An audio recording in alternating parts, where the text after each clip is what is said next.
Hi everyone, Happy New Year. So here we go with my top 10 shows of 2018. As you can see, the blog's changed a little bit now. We're going to be doing everything through this channel from now on, so I will remind you at the end, but please subscribe. You can follow me on YouTube, on Twitter, and on Instagram, and on Facebook as well, Amdram Adam. So here we go. Number 10 is just a quick one. Only saw it last week. It is the absolutely extraordinary revival of Fiddler on the Roof at the Menier Chocolate Factory. So anyone who's been to the Menier will know that it is the basement of an old factory and such a versatile space. And wizard Trevor Nunn has transformed the space into a pretty much in the round set, and we're actually there amongst Anatevka.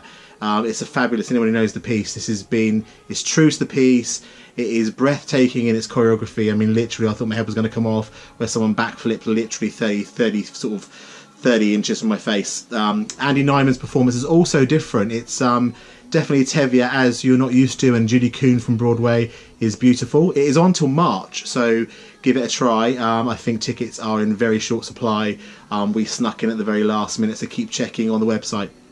Number 2 is, number 9, so I'm counting down. Number 9 is a new musical which was done in Sheffield and was revived this year at the Chichester Festival Theatre. It was called Flowers for Mrs. Harris. I hope it has another life. A beautiful story about kindness, and seeing that done by 2 new British songwriters was absolutely phenomenal. So that's Flowers for Mrs. Harris at number 9.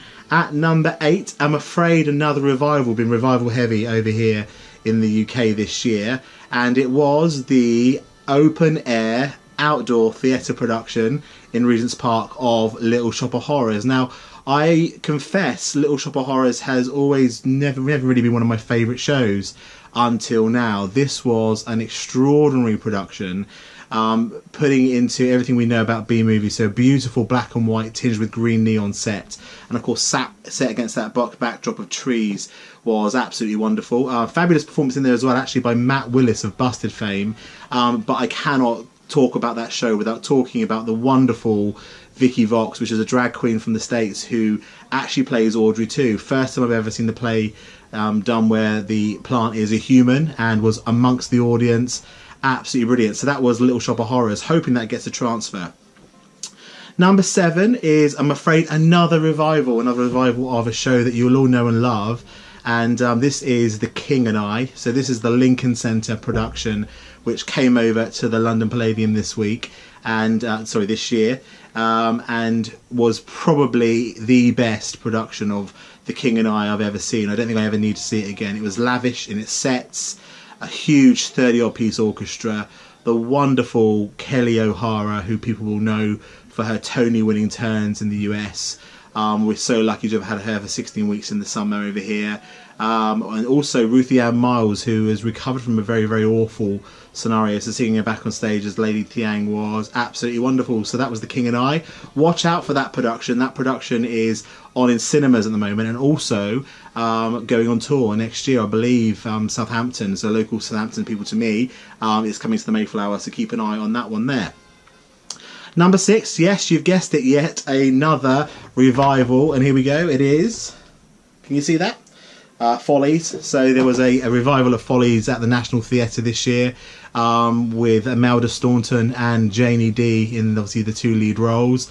Went back to its original format of running through 2 hours 10 minutes, one without an interval, at the Olivier Theatre at the National. Again, absolutely wonderful, sublime, funny, heartbreaking, sad, clever, and really you sit back and watch. What a masterpiece that show was. Now also that show is coming back as well, so if you're listening to me and you're thinking, okay, you might know what he's talking about, I hope. The Follies is coming back to the National Theatre in the new year. Pretty much, well, exactly the same production, a few cast changes. I'm definitely going, so watch out for a review, because the lead is being replaced. So Imelda Staunton's not doing it, but she's being replaced by the irrepressible Joanna Riding, who I could do a vlog on my own all about how good how good she is. So that's Follies at the National Theatre. Over the seas now. So I think this show's coming, but number 5 in my top 5 shows of 2018 was Mean Girls. Now, Mean Girls was a show that I was actually not that certain I would enjoy. I thought it would be a bit Legally Blonde, which I loved, but I thought that lightning maybe wouldn't strike twice. Well, Mean Girls is everything, and I hope it comes to the UK soon.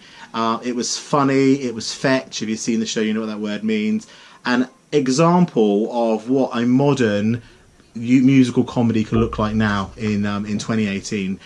Fabulously directed and choreographed by Casey Nicholaw, who, to be honest, at the moment, you might hear in the background faintly, I'm playing The Prom, which is a new show that he's directed over there at the moment, and I'm just about to book tickets for.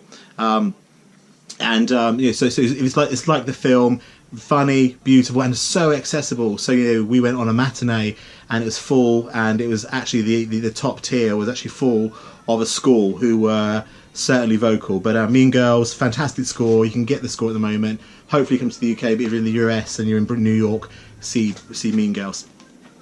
Number 4 of my favourite shows of the year was a revival that I saw in New York at the fantastic Circle in the Square Theatre. So I've seen a few things there now, and this was a revival of Once on This Island. So Once on This Island is an oldish show written by Lynn Ahrens and Stephen Flaherty. People will know them from writing Anastasia, Ragtime, Lucky Stiff. They wrote Seussical, so they're pretty big musical theatre names, really. And this was a genius reinterpretation of the show, imagining the island in a very war-torn and hurricane-survivaled Haiti. Alex Newell, who you might know from the Glee project, Hayley Kilgore gives a fantastic production in the lead role. Absolutely beautiful, beautifully immersive. They're even cooking on stage. There's goats, there's chickens. Absolutely wonderful, and it's a show I've wanted to see for many years. I've loved the recording for years, and I'm very sad to say I think it's coming off in a few weeks. So if you are in New York and you haven't seen this yet, or you're going there, Once on This Island was my number 4 show. So yet another revival. It's been a right year for revivals, isn't it? Number 3 is my favourite show at the moment, actually, so much so I've just booked to go again next week. And it is the glorious, hilarious, brilliantly imagined revival of Stephen Sondheim's Company at the Gielgud Theatre in London's West End. Now, if you are a show fan, you will know the clever and innovative thing about this production is that they have gender swapped Bobby. Now, for me, so Bobby was always, for those of you that may not know, Bobby was always a middle-aged man who was trying to get approval of his friends to stay single, and they were always saying, well, why shouldn't you be married? So to me, just gender swap that to a female, played in this production by the wonderful Rosalie Craig. She's luminous in this, and she gives a multi-layered performance, which, to be honest, it's the first time I've ever actually liked Bobby in the show. Mel Giedroyd's in it as well, who some of you will know from the Great British Bake Off, Mel and Sue, and TV. She has a hilarious turn in it, and it would be wrong of me to not mention Patti LuPone, who, after saying she was never going to do musicals again, is over here playing Joanne in this wonderful revival.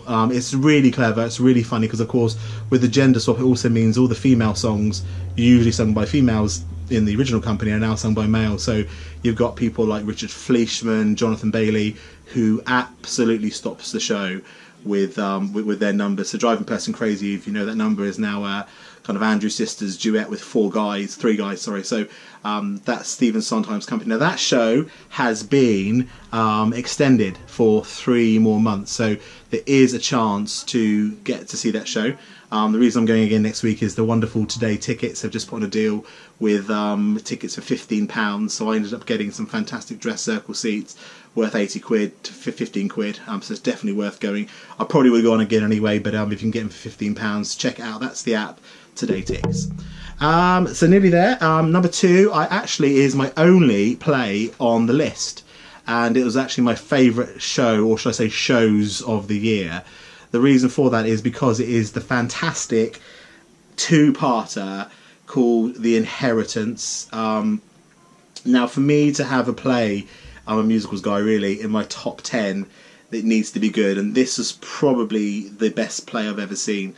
It is still running for a couple of weeks. It is so clever, it is so brilliantly done, it is so heartbreakingly written, and it is a show that will break your heart and then heal it It's a big investment. It's in 2 parts, so best thing to do, I did it in a day, so I did 1:15 show, saw part 1, and I saw part 2 at 7:15 in the evening, so it's a good 7 hefty hours of theatre, but you wouldn't be bored for a second. It's without telling you too much about it, in case you do go, you should go, you must go, it is a retelling of Howard's End, nearly said Howard's Way, which is an old novel, and a retelling of that in our time now, through and how it's a very, very poignant piece on how we gain and love, and how we richly inherit, in all different terms.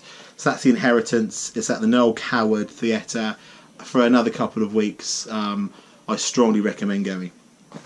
Finally, so drum roll, drum roll, drum roll. And I didn't buy a programme, so I've only got my old CD cover to show you, but my favourite #1 show, and I've moved the list around a lot as I was writing this list, of 2018 is actually a show I've seen before.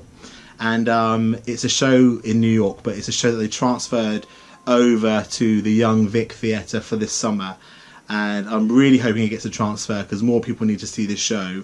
And it was the Broadway production of Fun Home, which came over to the UK this year and played out in the Young Vic for the summer. The reason I picked this show is it is doing something for the musical that I think we really need to do, and it's pushing things forward to. I mean, I'll give you an example. I went with my mum and we spent the whole car journey talking about the show and about the issues in the show. So, Fun Home. Now, it's not on at the moment, but keep an eye.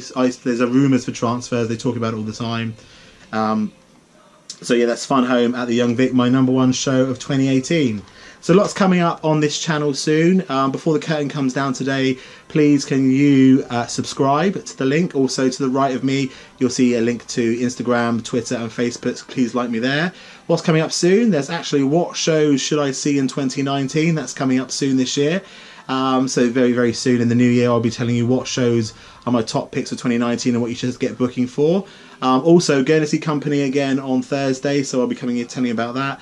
Lots of reviews, lots of news, and also I'm starting a show myself, not next week, week after, so there'll be some views from rehearsals. Take care, Happy New Year, see you on the aisles. Cheers, bye.